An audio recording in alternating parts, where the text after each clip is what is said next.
Okay, so where did we leave off last week? I don't know. All right. So we're up to Cyrus.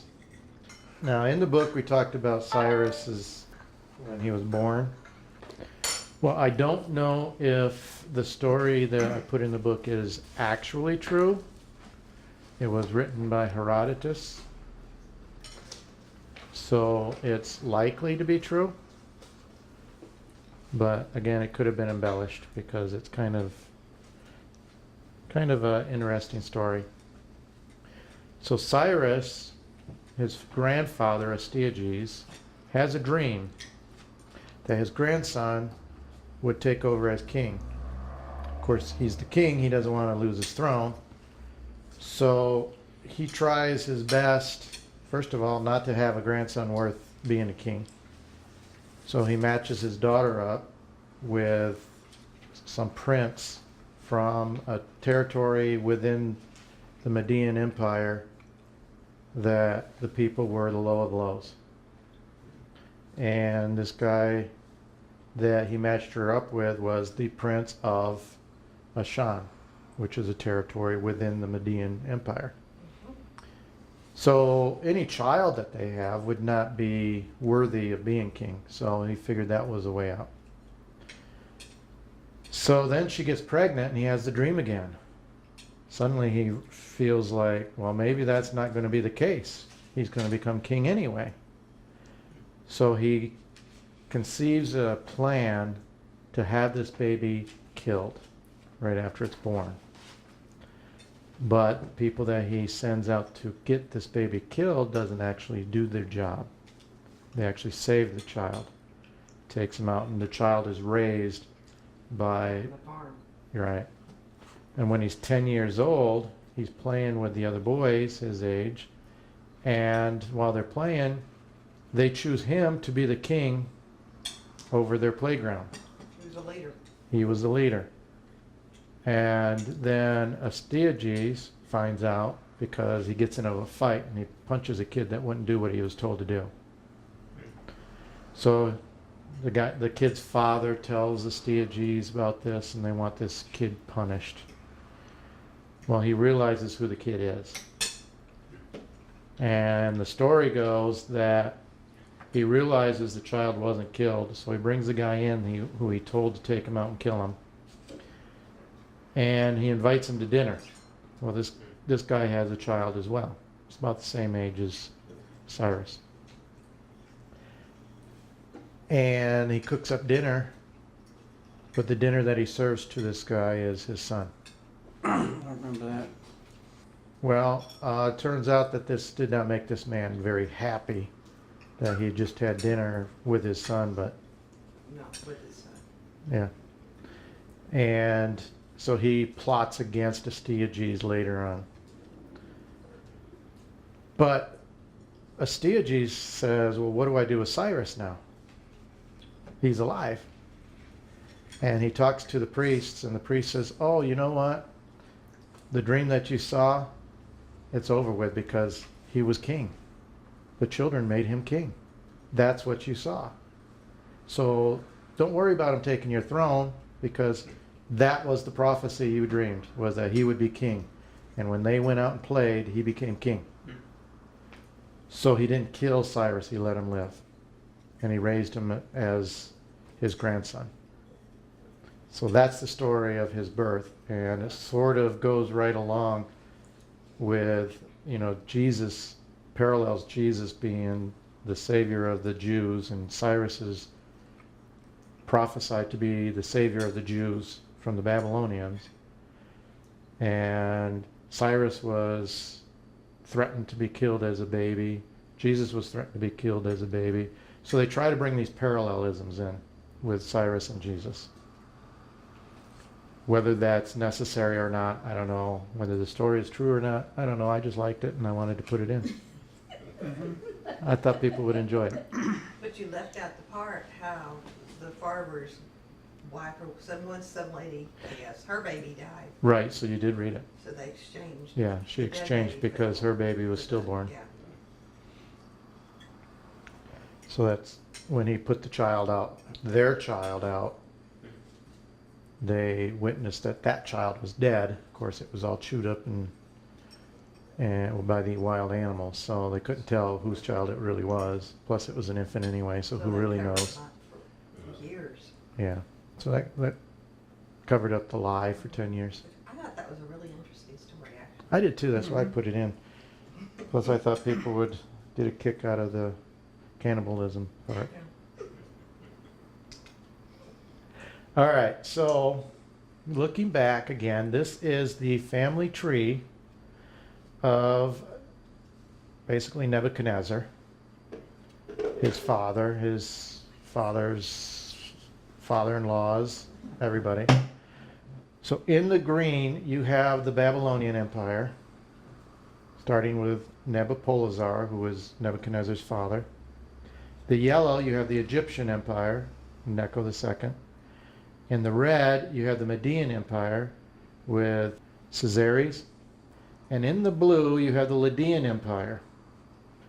And what you see there is where it's green and yellow, that's where the Babylonians had an allegiance with the Egyptians, when Nebuchadnezzar married the Egyptian princess. The green and red, you have the allegiance between the Median Empire and Nebuchadnezzar when he married the princess of Mede. Then the blue and red, you have the allegiance between Lydia and the Medes. So all of these nations and empires are intermingled with relationships for basically setting up alliances between each other. So they're not going to attack each other because they're in-laws. All right, now if you go down the yellow and the green, Nebuchadnezzar and the Egyptian princess had the 3 children. And then you have the 2 children from those. And down there in the bottom right corner is Belshazzar. So Belshazzar is Nebuchadnezzar's grandson. In the blue and red, you have the allegiance between Lydia and the Medes, where Astyages marries a sister of Croesus, the king of Lydia. They have a daughter, and that's who they married off to the king of Ashan. And together they have Cyrus. All right, so at this point, we're going to talk about the successors of Nebuchadnezzar. Okay, Nebuchadnezzar's gone, and Amel-Marduk takes over. He's the only son. The other 2 are daughters. So he becomes the Babylonian king. Now, how many Babylonian kings does the Bible tell us about? Just those 2, right? Nebuchadnezzar and Belshazzar. Possibly, Okay. I can't remember off the. Well, they do talk about Yeah. like evil Marduk. Is that the same? That's the same one. Okay. Yep. The Bible tells us about Neriglissar too.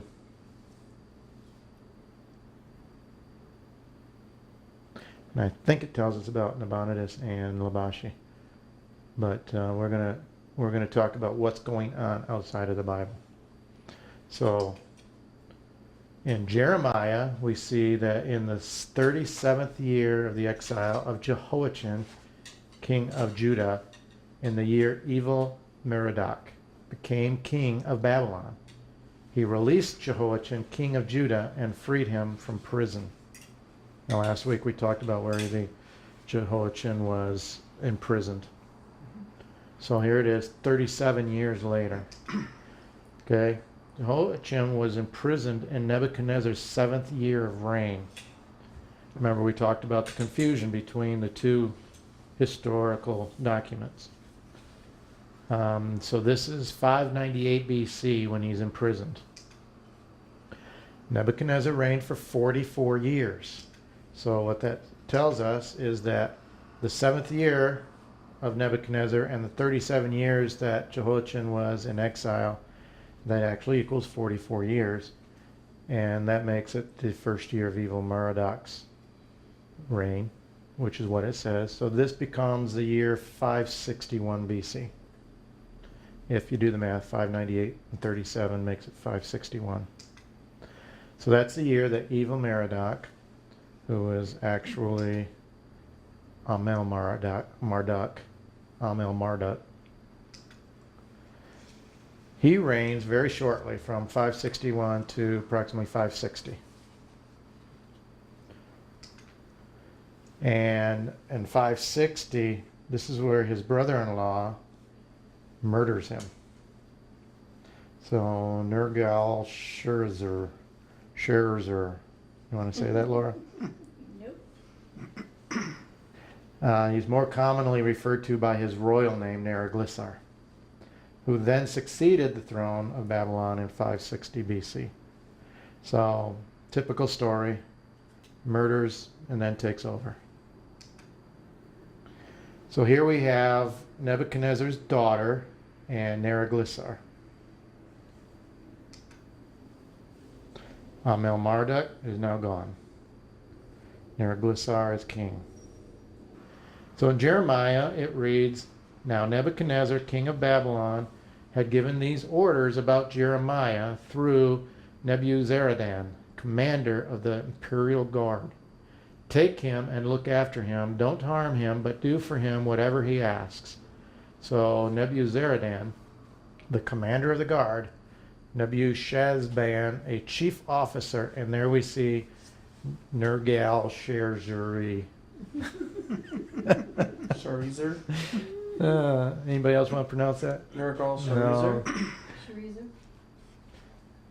Yeah, Scherzer, a high official, and all the other officers of the king of Babylon sent and had Jeremiah taken out of the courtyard of the guard.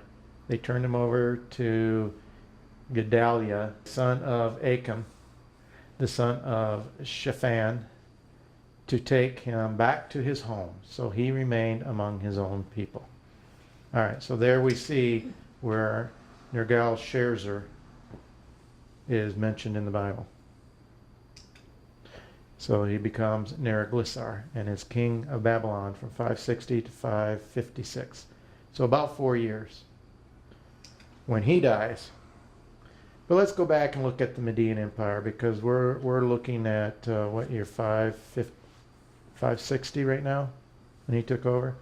So let's go back and see what's going on with Cyrus. So about 559 now, about a year later, Cyrus's father dies and he cries about it there. See the tears rolling? Of course he says, "I'll miss you, Dad." Cyrus takes the throne of Anshan. I don't know the age actually, but he's about 16 to 21 years old. Okay, now his grandfather, Astyages, is still the king of Media. It's his father, the king of Anshan, who died, and that's just a small territory, so he's still just a small king at the time. So it was in the 3rd year of his reign that Neriglissar gathered his army and marched to Cilicia to the north to oppose Apuasu, the king of Perindu. Now there wasn't a lot going on during these 4 years. This was really the biggest thing that Neriglissar did. So it was a pretty quiet time for Israel. They were just over there doing their own thing and trying to survive. Because at this point, their city is still destroyed. The walls are destroyed, everything. This is from the Chronicles concerning the 3rd year of Neriglissar. So one of those clay tablets that they found. So before his arrival, Apuasu placed his army and cavalry, which he had organized, in a mountain valley and prepared to ambush the Babylonian army. The ambush failed, and when Neriglissar reached them, he defeated Apuasu's army. Apuasu fled, but was pursued by Neriglissar as far as Ura, the royal city. He captured him, seized Ura, and sacked it. He then marched from Ura to Kursi, his forefather's royal city, and captured it. He burnt its walls, its palace, and its people. Apuasu escaped. However, Neriglissar did not pursue him. He instead returned to Babylon. So 556 BC, Neriglissar dies, and his son succeeds him as king, Labashi Marduk. Another one down. Now remember, the prophecy said that the Israelites will be in captivity until Nebuchadnezzar, his son, and his grandsons rule. until their land and time has come. We now have one of Nebuchadnezzar's grandsons on the throne.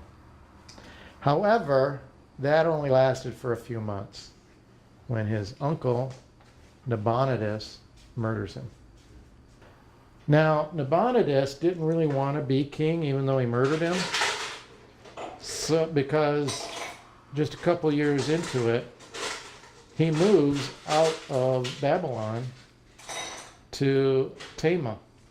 It's a large oasis with a long history of settlement, located in northeastern Saudi Arabia at the point where the trade route begins to cross the desert. So he didn't even stay in Babylon. He's king, but what he does is he turns over the duties to his eldest son Belshazzar, making him a co-regent. So Nabonidus doesn't even want to rule.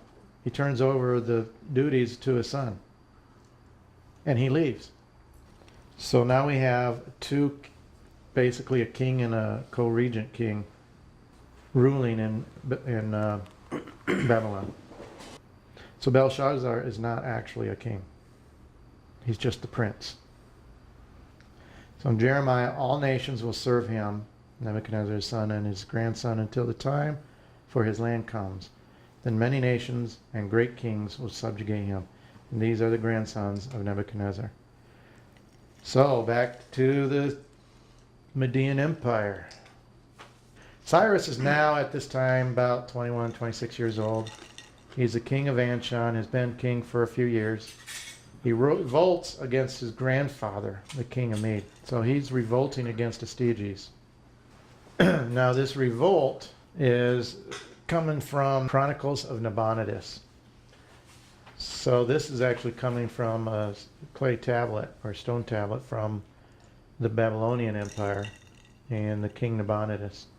And he writes, King Astyages called up his troops, marched against Cyrus, king of Anshan, in order to meet him in battle. The army of Astyages revolted against him, and in fetters they delivered him to Cyrus. Cyrus marched against the country Agamtanu. The royal residence he seized, silver, gold, other valuables of the country. He took as the city he took as booty and brought to Anshan. All right, so that's coming from there. So now 554 BC to 549. So there was a 5-year revolt of Cyrus while he is raising his army up against his grandfather.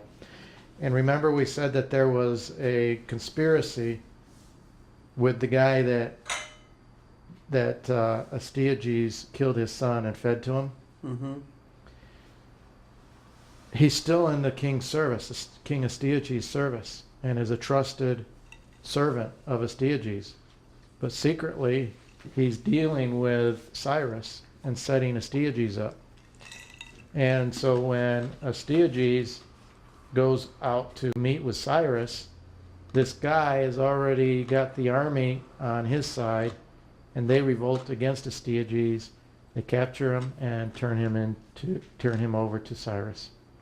So it was basically no battle at all. And Cyrus becomes the king of Mede. So 549 BC. So here's the setup now. We have Croesus still up there in Lydia. We have Nabonidus and Belshazzar in Babylon. And we now have Cyrus in charge of Media. Okay, so there's Croesus. He's up there, king of Lydia in the blue. Now we're going to talk a little bit about the Lydian Empire, because this is an interesting one. This is the richest empire at the time. They got gold, they got silver, they got everything. In fact, they are probably, from what I understand, the first place to actually make coins out of gold and actually stamp them. So Croesus, he loves to show off his riches, and he has a festival. And some of the most famous people of the day would go to this festival because basically they were treated royalty. People like Aesop from Aesop's Fables. he would go to this and he would tell his little fables. A guy named Solon from Athens. Now Solon, he is credited with developing the democratic system that he took to Athens, and they were committed to ruling their government by his plan for 10 years. So he's invited to this because Croesus believes that he is one of the wisest men in the world. And being one of the wisest men in the world, he would know who the happiest person in the world would be, because he knows everything. So Croesus shows him all his great wealth and says, who to you is the happiest person you've ever known? Of course, Solon does not mention his name. He mentions somebody else who died. No wealth, he just died. He died happy. He had a family. He lived well. And when he died, therefore, he was one of the happiest people. And he's, okay, well, who's the second person? Again, he doesn't mention him. Somebody else. So Croesus kind of basically at this point pushes him to the side and says, you know what, you don't know what you're talking about. I'm the happiest person. Look at all my wealth. So he didn't quite get what Solon was saying. But he did look down to the south and he saw the Median Empire, who had just defeated Astyages, basically his brother-in-law. And he's threatened. He says, you know, we have all this wealth. Surely he's going to reach up here next. So he goes to the oracle of Delphi and he says, hey, what's going to happen if I attack Cyrus?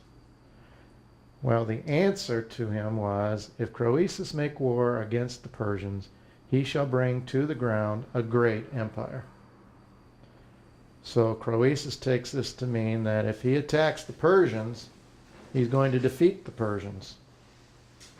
I mean, after all, the Persians are wore out. They just had a battle. And he has all these riches. So here's what happens. They go to battle, but the Medes, they win. He's defeated, he's captured, he's placed on this large fire to be burned alive. But as they light the fire, one story goes that he yelled out, Solon. And Cyrus was told that Solon had told him, a man who dies well is a happy man. And seeing that Croesus was dying well, that he wasn't fighting, he's just up there on the pyre. He puts the fire out and he releases him. And he brings him into his own service and uses him as a consultant. Now, Cyrus is known for actually not killing the kings of the territories that he takes over. He's actually quite considerate to them. And at times he'll either banish them and let them live, or he will bring them into his own service in his own palace. All right, so now you have this. And Croesus is now out of the picture. We're down to just three. Cyrus, Nabonidus, and Belshazzar. Now at this time, there's a small territory in the Median Empire that is actually called Persia. But because Cyrus has Persian ancestry, he doesn't want to keep the Median name. He changes the empire's name to Persia, and he takes on the title as King of Persia. Of course, there's already a king of Persia, so he basically dethrones him as King of Persia. Of course, this guy's not real happy. He will come back into the picture later on, though.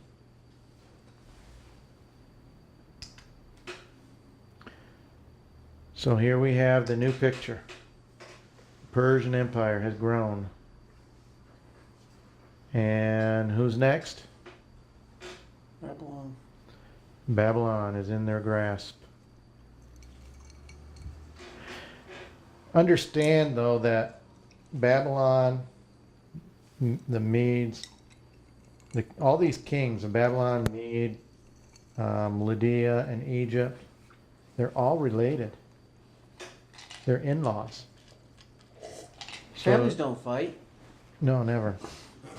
So here you have Cyrus, who is taking over Astyages' empire, and now Croesus.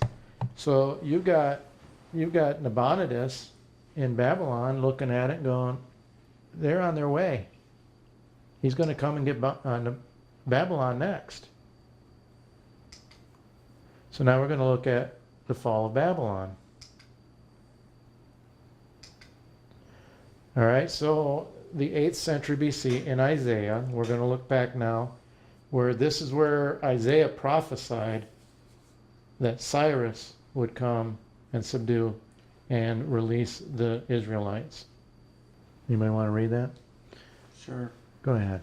This is what the Lord says to his anointed, to Cyrus, whose right hand I take hold of, to subdue nations before him, and to strip kings of their armor, to open doors before him so that gates will not be shut. I will go before you and will level the mountains. I will break down gates of bronze and cut through bars of iron. I will give you the treasures of darkness, riches stored in secret places, so that you may know that I am the Lord, the God of Israel, who summons you by name. For the sake of Jacob my servant, of Israel my chosen, I summons you by name and bestow you a title of honor, though you do not acknowledge me. I am the Lord, and there is no other. Apart from me there is no God. I will strengthen you, though you have not acknowledged me, so that from the rising of the sun to the place of its setting, men may know that there is none besides me. I am Lord, and there is no other. I form the light and create darkness. I bring prosperity and create disaster. I, the Lord, will do all these things. So 200 years earlier, Isaiah is prophesying that Cyrus will come in and do this, even though he will not honor God or recognize him as God. So here you have Nabonidus, the Babylonians. Persians are coming. So what does Nabonidus do? Remember, he's gone. He's out of the picture right now. He hears that the Persians are coming.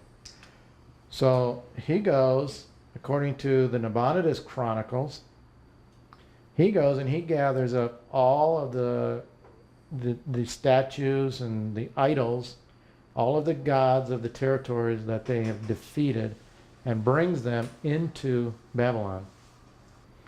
His thought is that if he brings them in, they will protect the city, and the Persians won't defeat him. So he takes his army out from Babylon, and he meets Cyrus's army, the Persians, in the city of Opis. They have a battle. Nobody's really the outcome winner.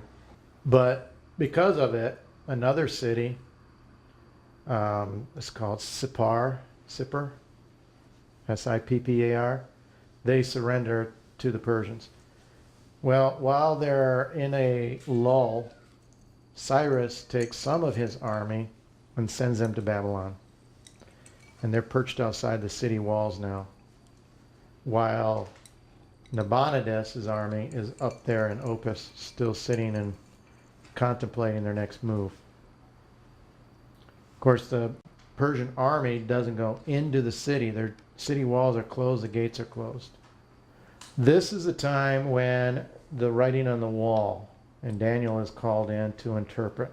He's in his late 70s by this time. And it basically says, God has numbered the days of your reign and brought it to an end. You have been weighed on the scales and found wanting. Your kingdom is divided and given to the Medes and Persians. Now, Belshazzar commands that Daniel be clothed in purple, have a gold chain placed around his neck, and be proclaimed the third highest ruler in the kingdom. Now remember Joseph, when he was in Egypt and he interpreted the Pharaoh's dream, he was awarded as the second ruler. Daniel is awarded as the third ruler. Nabonidus is still alive. He's the king. Belshazzar is second in command. Therefore, Daniel becomes third ruler of Babylon. does refer to Belshazzar as king in Daniel, though. Mm-hmm. Yeah. But he's not king. He's a Okay. prince. He's a co-regent while Nabonidus was out. So he took over the duties of the king. Okay. As far as they were concerned, he was. He was the king. Okay. But when Nabonidus comes back, Nabonidus takes over as king. Now, what happens this night to Belshazzar? I think he What does it say? was he killed? I'm trying to remember. No. He turned. I don't remember. He goes crazy. Basically. Let's read it. What does it say?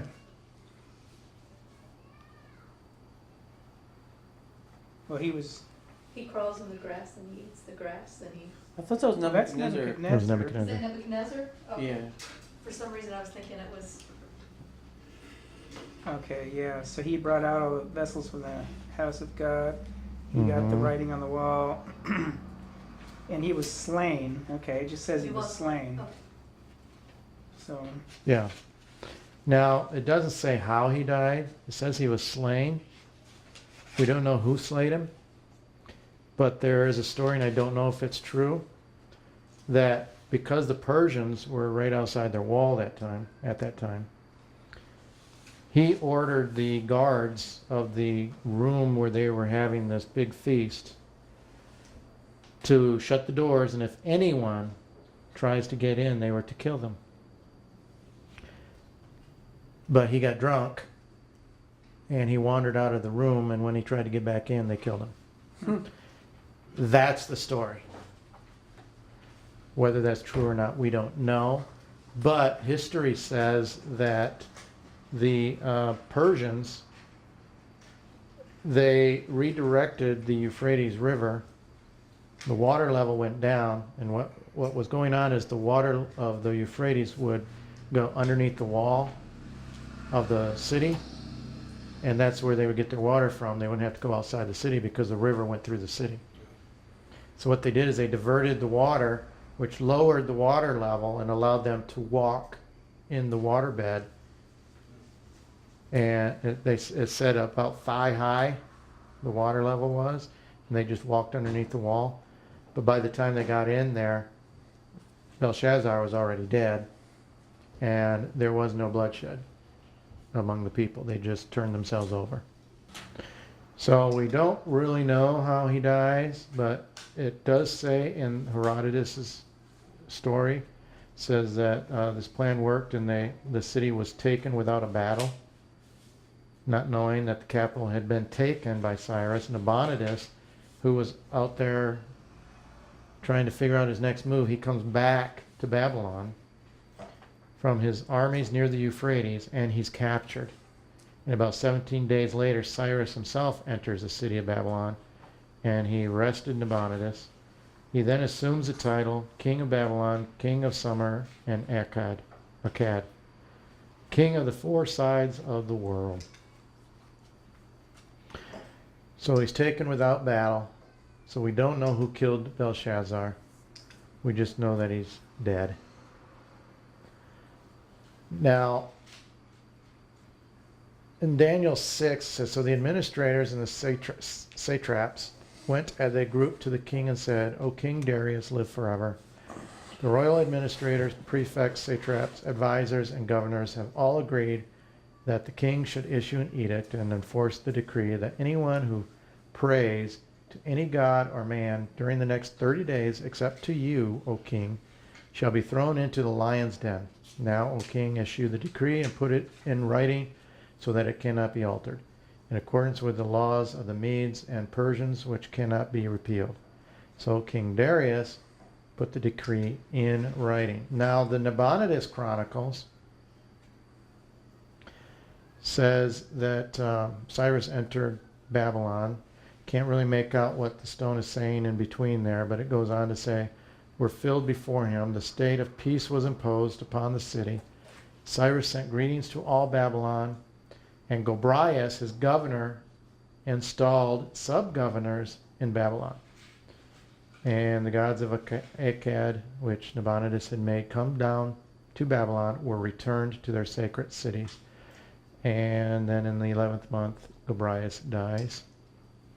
Now it's thought that Gobrias was the Darius mentioned in Daniel, because Nabonidus Chronicles says that Gobrias, his governor, installed sub-governors in Babylon.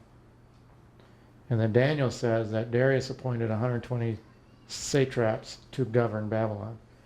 So the thought here is that Gobrias appoints the sub-governors, and Daniel is one of those.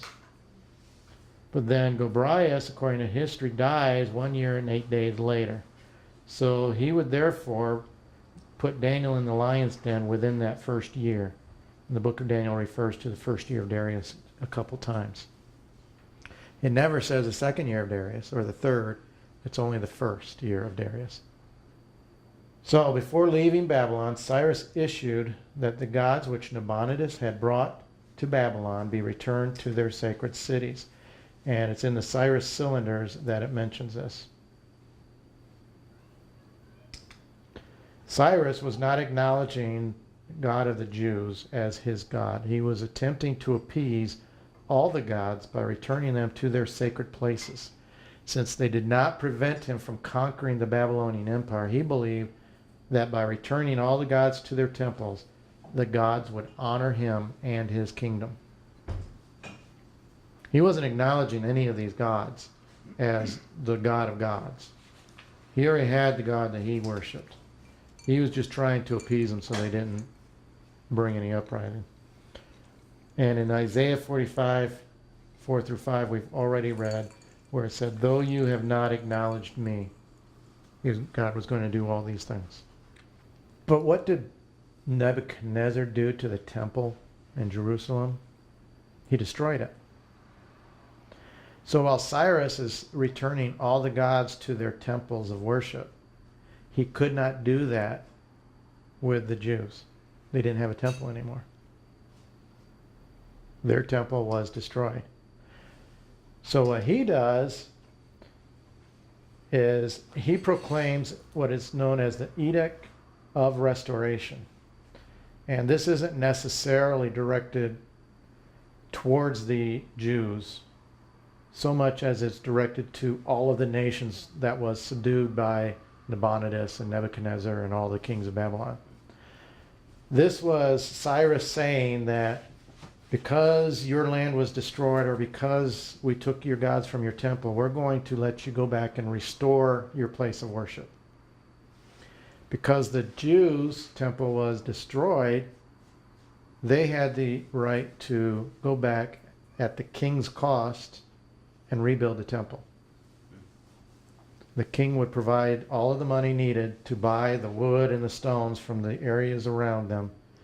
And the areas around them were ordered by the king to provide those to them. And the king would pay for these materials. So that's when he sends the Jews back that wanted to go back. So, sending the other gods back, like the other gods of the other nations would have been like a thing, Idols. right? Idols, yeah. Right. So obviously the king of the Jews, the God of the Jews, was not. Well, remember, Nebuchadnezzar took all the gold out of the temple right. and brought that to Babylon. Even Belshazzar had all the gold cups and everything Right, that he was using. Right. So to them, that was what he's sending Okay. back. Okay. But they didn't have a temple. Right. So he had to let them rebuild it. Now this didn't go over too well because we have the Samaritans that remember what was going on with the Samaritans back in our second week. You don't remember that? The Samaritans, they are actually Assyrians who were sent into Samaria after the Israelites were exiled. And because the lions were killing them, they cried out and they wanted to know how to appease the God of the Jews. So the Assyrian king sends the priests back into Samaria to teach them how to worship the God of the Jews. Although they don't stop worshiping their own gods, they feel that they are now part of the Jewish nation because they worship the same God. Well, when it came time to rebuild the temple, they wanted to be a part of the rebuilding of the temple. But of course, the Jews said, well, you're not part of our nation. You do not have the right to rebuild the temple. This is a holy temple, and you're not going to have a part in it. So there's a little bit of conflict there. The Samaritans then petitioned Cambyses. Now at this time, a little bit of a skip here, but what ends up is that Cyrus dies and Cambyses, Cyrus's son, takes over. So as they're trying to rebuild the temple, eventually they will petition the new king Cambyses and stop the rebuilding efforts of the temple, which he will do. So the temple remains Is unbuilt. that Nehemiah or Ezra? We'll get to that. It's in the book. Okay. Cambyses ends up with some kind of eye problem, and he calls out to Egypt, knowing that they had skilled doctors. So he asked the king of Egypt, says, hey, I want you to send somebody who knows something about eyes. I need help. So the king of Egypt sends this guy to Cambyses, and he's not happy. This guy is ripped away from his family and sent to Persia to serve under the Persian king. He is not happy. So he plots, and he's trying to get revenge. So basically what he does is he conceives a plan. He says, hey, you know, Cambyses, Egypt has some beautiful women. That princess down there is quite nice. Why don't you contact the king of Egypt and ask him for a bride? So he does. Of course, the king of Egypt is afraid of the Persians because they have amassed such large territory now. They're just on the outskirts of Egypt. So he's worried. So he looks around. He doesn't want to give his daughter to the Persians because he feels that Cambyses is only going to use her as a concubine, not as a wife. But he had just conquered the king of Egypt before him and killed everybody off, and she was the last one. So he dresses her up as his daughter, and he basically passes her off to Cambyses as the princess of Egypt. Now he's fooled by this for a little while until it gets out that she was actually not the princess, and she's mad because the king of Egypt had killed her father and her whole family. So she tells Cambyses the story, and Cambyses is not happy, and he raises his army up against Egypt. So this eye doctor starts a war. Cambyses invades Egypt. Now, before he goes to Egypt, though, he has a brother. His brother's name is Smerdis. That's how it's spelled, how it's pronounced. Your guess is as good as mine. He kills him privately. Doesn't tell anybody, because his fear is that, well, I believe he had a dream as well, that while he is gone, his brother will take over the throne. So he has him privately and secretly murdered. And then he takes off to Egypt. While he is defeating the Egyptians, which he does, he hears a rumor that there's an imposter on the throne. And the reason he knows it's an imposter is because they said that his brother, Smerdis, is taking the throne and sits on the throne. Well, he knows that his brother is dead, so it has to be an imposter. So he prepares to go back to Persia and confront this imposter. Now, while he is in Egypt, he comes across this guy named Pythagoras. Pythagoras, as you all know who Pythagoras is, right? Pythagorean theorem, Yeah. which is a squared plus b squared equals c squared. Mhm. Now, Pythagoras was one of the first to believe and proclaim that the earth was round. All the planets have an axis, and that all the planets travel around one central point. But he didn't know what that point was. He identified it as Earth, but we know that's not the case. Later, he renounced it for the idea that the planets revolve around a central fire that he never identified as the sun. He also believed that the moon was another planet. He called it the counter-Earth. He's passed 22 years in the sanctuaries of temples, studying astronomy and geometry, and being initiated in no casual or superficial manner in all the mysteries of the gods. When he was young, he was raised to be a priest. That's what his parents wanted him to be. But he goes to Egypt because he wants to study under the Egyptian Magi. That's where he studies math, geometry, along with them and their pyramids and everything. He's studying these things, and he's going to take all of that knowledge back to Babylon with him. But he's taken captive by the soldiers of Cambysis and carried off to Babylon with them when they go back to confront this impostor. Now these guys have instructed him with knowledge and in the most perfect worship of the gods. Through their assistance, likewise, he studied and completed arithmetic, music, and all other sources of science.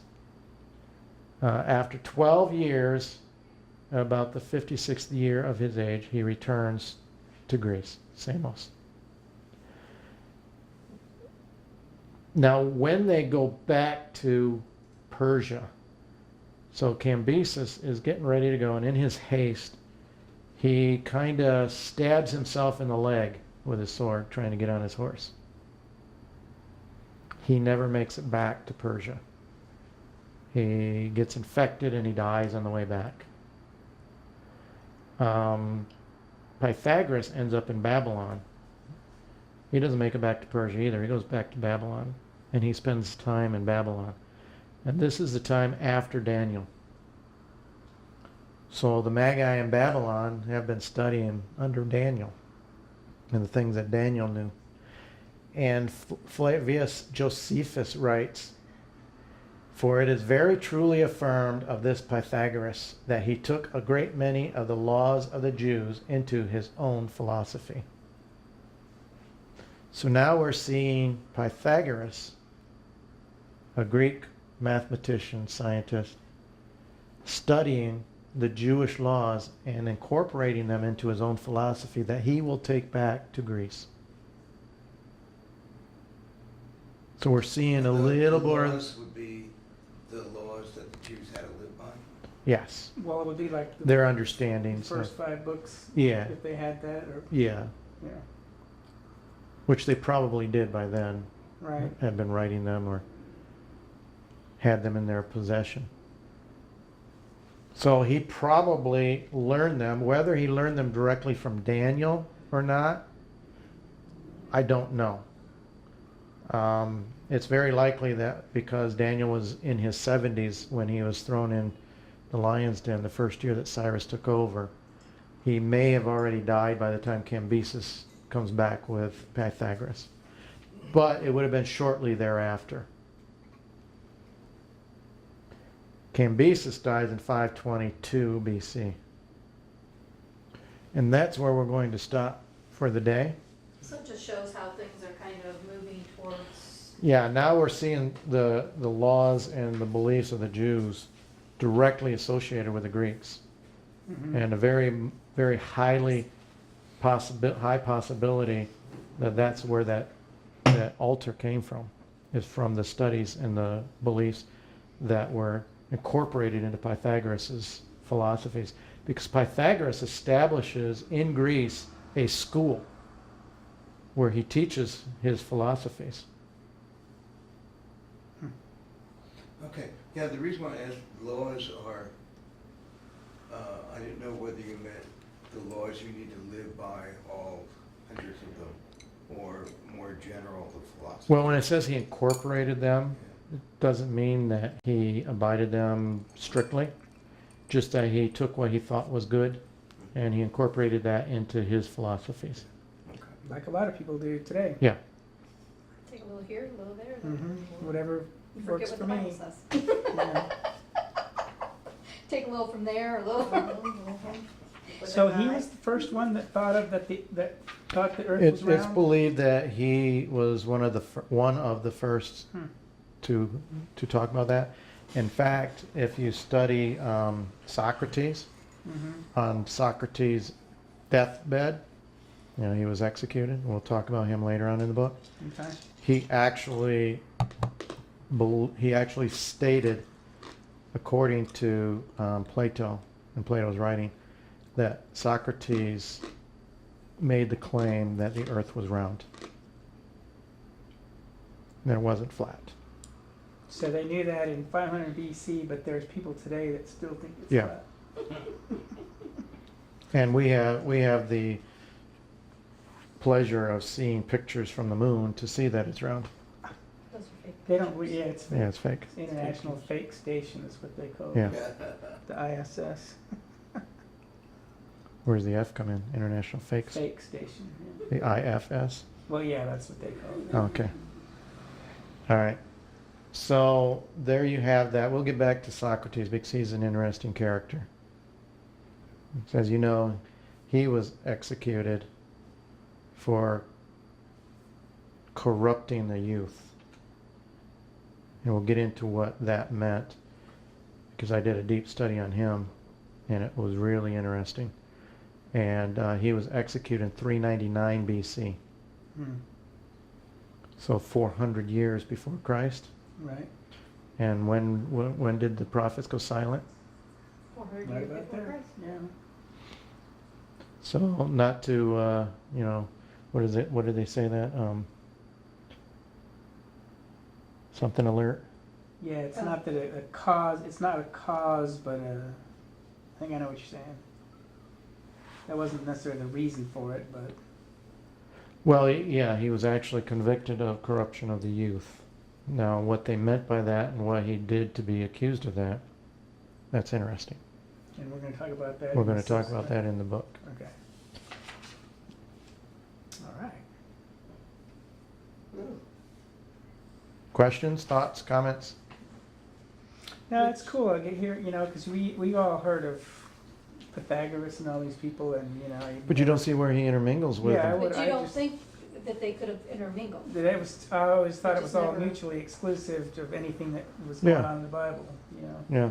When I did the study at Pythagoras, for whatever reason I did it, because I'm trying to look for people outside of the Bible that lived during that time frame, and I've realized that Pythagoras lived during this time frame. I says, well, let's see if there's any connection.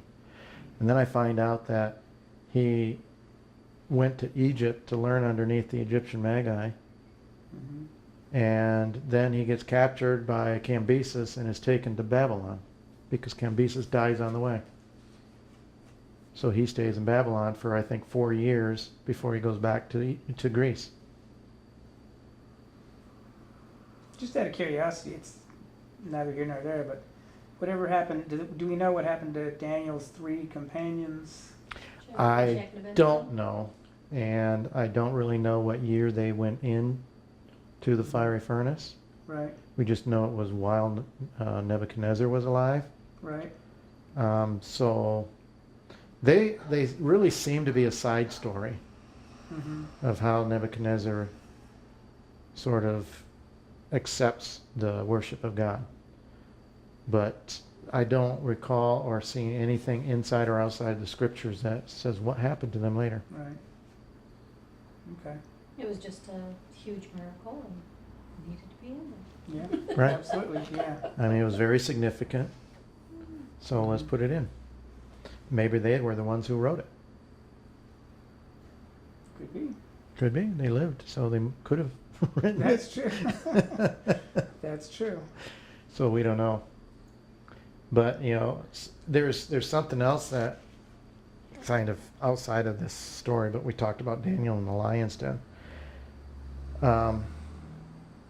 We talk about Daniel's faith and the reason he didn't bow to the king and that he was willing to get thrown into the lion's den. And a lot of stories that you hear in Sunday school is that Daniel's faith was that God will shut the lion's mouth, and Daniel trusted that God was going to save him and bring him out alive.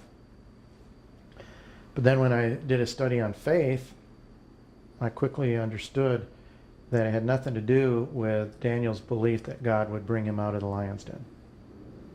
His faith was that Daniel believed that God existed, and that no matter what the king did, spared him, killed him, threw him in the lion's den, get ripped up by the lions, he was not going to deny the existence of God. Right. And that's basically what faith is. It's not about what God can do for us. It's about what are we willing to do because of him.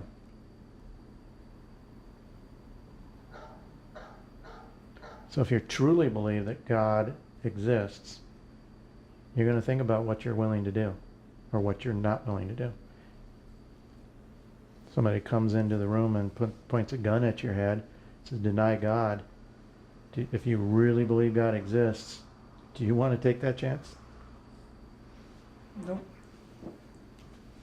So that's what faith is. So what are you willing to do for God because you believe he exists? Not about what God is going to do for us, whether he's going to heal us or not heal us, protect us, not protect us, give us financial security or not. It's not about what God is going to do for us. It's about what will we do for him. Well, it wasn't long ago that ISIS murdered a group of Christians and gave them the option to convert to Islam, and they refused. Right. So it's still going on today.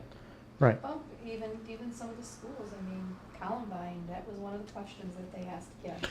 Well, we don't know Some that. of, well, they said. That's what was said in the news. Yes. But when you really look into that, somebody who was there said that never happened. Okay.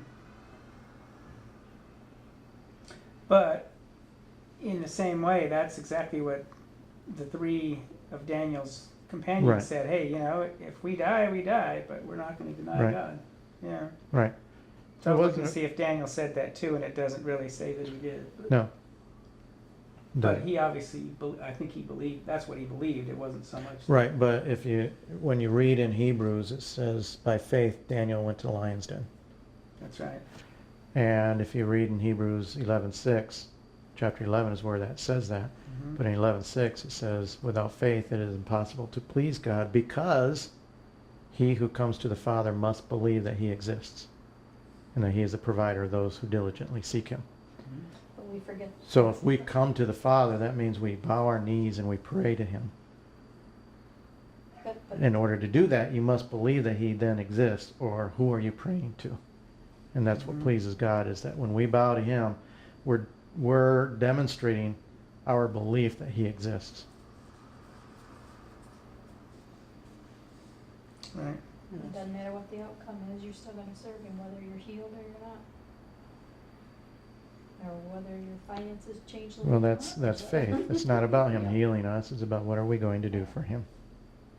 It's just, in majority of the context when people talk about faith, it's because you don't have faith that you're not healed, or you don't have faith that Right. this didn't happen, that didn't happen, and that's not the case.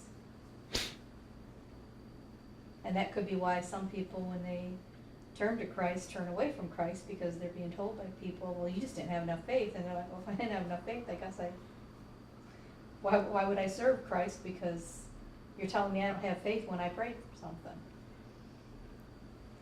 Yeah, and people turn away from God because their prayers aren't answered. It's because their faith is misguided, because they believe that trust is the definition of faith, but they're not. So you have to have faith in order to trust. Because if you don't have faith, you don't believe that God exists, how can you trust God to do something? So faith must come first.